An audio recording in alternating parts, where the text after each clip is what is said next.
Next will be Bride of Frankenstein, 1935. Oh, you mean Frankenstein Part 2, right? Yes. Okay, because this is not Bride of Frankenstein. And this was also the first time I watched this movie, and I expected to see Bride of Frankenstein. The movie is an hour and 15 minutes long.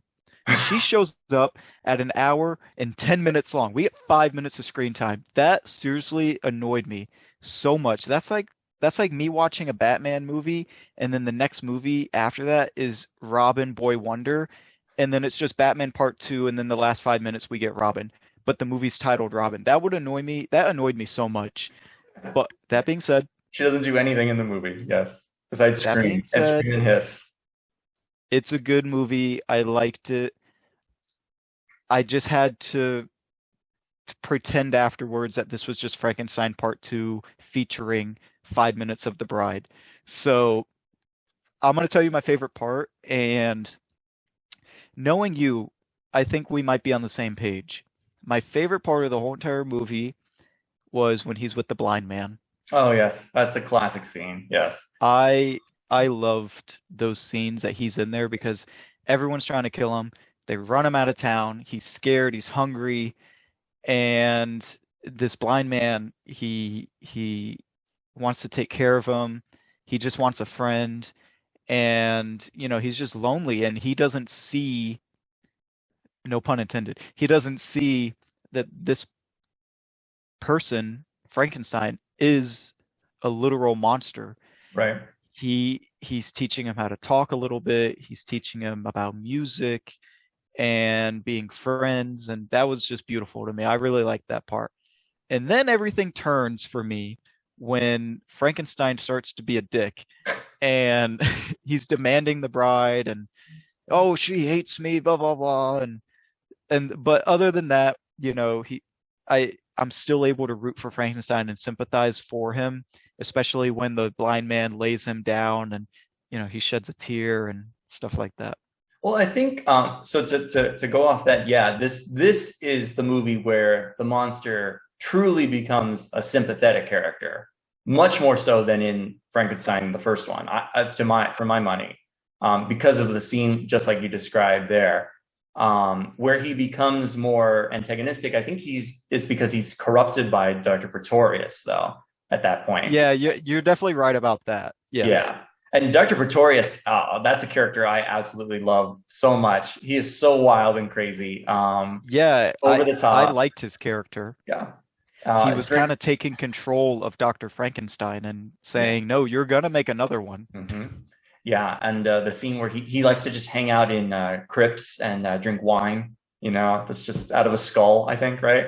So just a totally wild character. And the only thing that was a little off-putting is his own scientific creations don't quite make any sense. I mean, as much sense as making a monster out of, dismembered body parts, makes sense to Yeah, I begin picked with. up on that too. But the little miniature people in the jars was a little Mhm. odd. I think it was more kind of to be humorous than anything else for the movie, I but think they spent too much time on that part. yeah, yeah. You can clearly tell the director really liked that actor and wanted him to be in the movie a lot. So Yeah. I think he's fun. I think he adds a different level. And who's also in this movie is your favorite actress, Una O'Connor. Also, um, she's not as What? loud, but she is in the movie. She's like the chambermaid at the Frankenstein castle. Okay, I thought that I recognized it, but I wasn't 100% sure. She's the one that comes back to the castle and she's like, she's telling everyone, I saw him, he's still Mhm. alive, he's not dead. And she's like, oh, well, ooh, if you don't want to believe me, then boo. Yeah, So that was her, right? that's her. That's her. She's in it. Okay, so I thought I recognized it, She's not but as she's not as annoying in this one though. she's not as annoying, so I wasn't able to directly pinpoint it to the Invisible Man. But it did pique my interest, well, not my interest, but it did make me perk up Yeah. when I was hearing her again. And I was like, but I Yeah. wasn't 100% sure. Yep. Um, as I said, so where do you think that this is a better film than Frankenstein, or how would you rank the two? Oh, that is tough. That's tough. I'm gonna go. I might change my opinion in a couple days or next year or whatever, but for the time being, I'm gonna say I liked Bride of Frankenstein more. Yeah, no, agreed. Like I said before, not a knock on Frankenstein. It's a plus movie, but Bride is like A plus plus. But then And again, it's like Frankenstein Part 2. It's not really Bride of yeah, Frankenstein. it kind of took all the good things or all the best things from the first one and then amplified it even more in the second one. It got rid of all the exposition was kind of out of the way. So now they're kind of free to do, whatever they please in this one, and it takes it to the next level. Son of Frankenstein, not to get off topic, and that'll be a topic for another day, but that's the next film in the Frankenstein series, I think, is even better than both of Is them. the bride in that one? No, but there's a character named Igor who is he's a hunchback that was hanged, and he didn't die, and that's his claim to fame. So he has a broken neck, and he's played by Bela Lugosi, and he goes around with a crooked neck, and often he'll kind of tap on his neck, and it'll sound like wood, which doesn't make any sense, but it's really cool. And also oh, go ahead. Is that where I think in Young Frankenstein is Igor?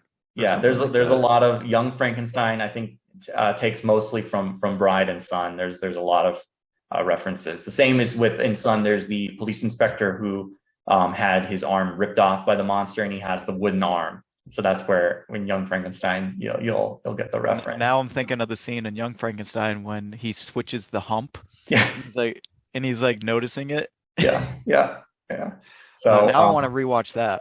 Yeah, that's an excellent film in and of itself.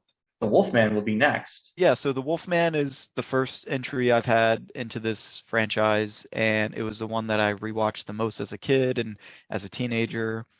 I didn't really branch out into the other ones. I was just kind of like honed in on The Wolfman. And I hadn't seen The Wolfman probably, I would say, 3 years. So I was probably 21 when I last watched it. And so it was nice to have a little bit of a break from it and then come back fresh for your video.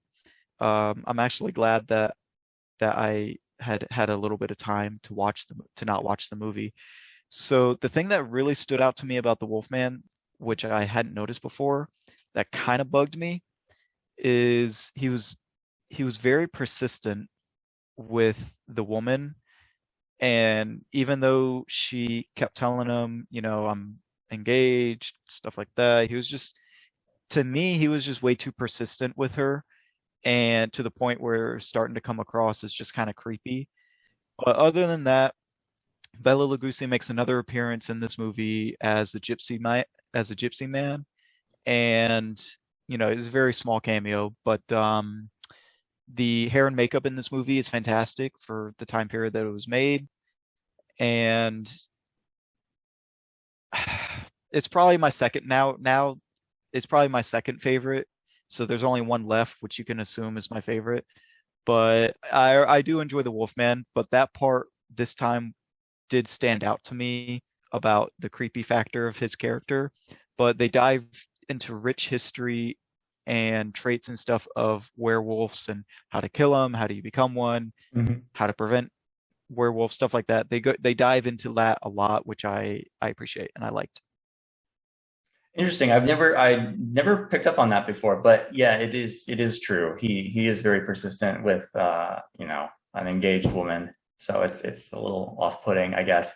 But yeah, I like this movie a lot too. I didn't include this on my top 10 quotes, but I almost did. It's the little nursery rhyme that they all repeat over and over about the curse of the werewolf, which is, even a man who is pure in heart and says his prayers by night may become a wolf when the wolfbane blooms and the autumn moon is bright.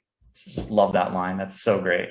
But yeah, like we were talking about, I mentioned before about him being a sympathetic character, and I personally feel that he's more sympathetic than the Frankenstein monster. And I assume now, based on what you just said, that the reason you don't think he's as sympathetic is because of his kind of character flaws as a person. Is that right? Yeah. Okay. Yeah, I So mean like that's even fair. even when he's stuck in the bear trap, I mean, I feel I want him to break free of the bear trap. You know, I want him to get free. I don't want the hunters to catch him. But if I'm gonna compare the bear trap scene Hmm. to Frankenstein burning in the mill, I feel worse for Frankenstein. Oh, fair enough. Yeah, I mean, I'd still think I'd still side with Larry Talbot, the Wolfman. I don't know. He's just such a, I don't know. I've always kind of felt sorry for him. He's such a big kind of lumbering brute, which is Chaney's, kind of body type in general. But um, he's he always has such a sad look to him. He's always looks like there's something weighing on his shoulders, even before he's bitten by the wolf.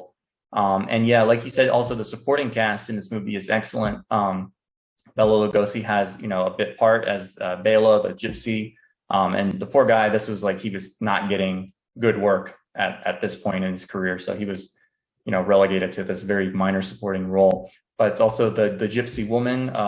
She's played by Maria Ouspenskaya, great actress. This is one of her best roles, and she comes back in Frankenstein Meets the Wolfman, and then why am I blanking on his name? Claude Rains plays the father, and so the Invisible Man is the Wolfman's father here in this movie. His plays Sir John Talbot, and then Evelyn Ankers is the love interest.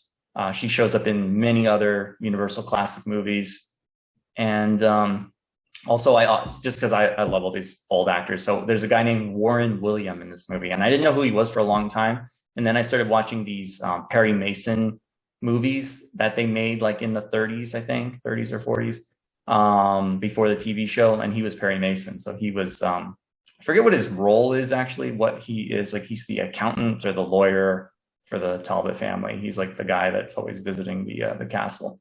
But yeah, great supporting cast, great makeup. Though I don't think the Wolfman makeup ever looked better than this, because later on they started changing the way they would do it to like more kind of full face appliances rather than laborious bit by bit strip makeup. But yeah, I think it's a wonderful movie. I love it a lot. It's fantastic. It's all-time great horror movie, and people my age and in my generation should pay closer attention to it.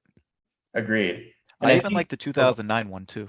yeah, I was just gonna mention that briefly. I did not care for that one very much. I wanted to like that one a lot, but I think the main problem with it was that Benicio del Toro was even less sympathetic a character than Lon Chaney Jr. I thought did not care for Benicio del Toro at all. Couldn't care less what happened to him in that movie. So I think they took away one of the prime reasons that a lot of people do care about the Wolfman. So that was just my from what I remember. I haven't seen it in like I guess that's almost 11 years now.